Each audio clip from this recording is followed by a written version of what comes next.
விழுப்புரம் மாவட்டம் தைலாபுரத்தில் ராமதாசுடன் அன்புமணி சந்திப்பானது நடைபெற்று வருகிறது. விவரங்களை வழங்குகிறார் செய்தியாளர் ராஜகுமரன். வணக்கம். தொடர்ந்து விவரங்கள் என்ன சொல்லலாம்? பாட்டாளி மக்கள் கட்சியில் இருக்கக்கூடிய மூத்த நிர்வாகிகளின் தொடர் வலியுறுத்தலுக்கு பிறகு இந்த சந்திப்பு நடைபெறுவதாக தெரிய வந்திருக்கின்றது. ராமதாஸ் தொடர்ச்சியாக அழைப்பினை அன்புமணிக்கு விடுத்து வந்தார். அன்புமணி என்னை வந்து சந்திக்க வேண்டும் என்பதாக அந்த அழைப்புகள் இருந்த நிலையில் கடந்த ஒரு மாத காலமாக மருத்துவர் ராமதாஸை சந்திப்பதை தொடர்ந்து புறக்கணித்து வந்த அன்புமணி திடீரென இன்று அதிகாலை சென்னையில் இருக்கக்கூடிய தன்னுடைய இல்லத்திலிருந்து தைலாபுரம் புறப்பட்டு சென்றிருக்கின்றார். தைலாபுரத்திலே சரஸ்வதி அம்மாள் உட்பட மருத்துவர் ராமதாஸ் அவர்களுடைய குடும்ப உறுப்பினர்கள் அனைவரும் இருக்கின்றார்கள். இருவருக்கும் இடையிலான அந்த சமரசம் செய்யக்கூடிய பணியிலே சரஸ்வதி அம்மாள் உட்பட மருத்துவர் ராமதாஸ் அவர்களின் குடும்ப உறுப்பினர்கள் ஈடுபட்டிருக்கின்றார்கள்.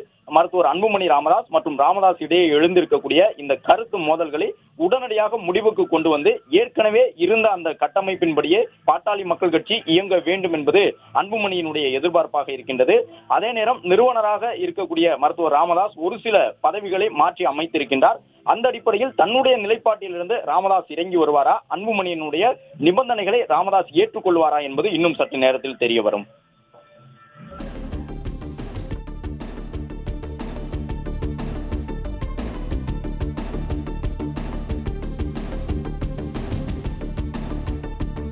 பிளே ஸ்டோர் மற்றும் ஆப் ஸ்டோரில் இருந்து பாலிமர் செயலியை QR கோடு மூலம் பதிவிறக்கம் செய்யுங்கள்.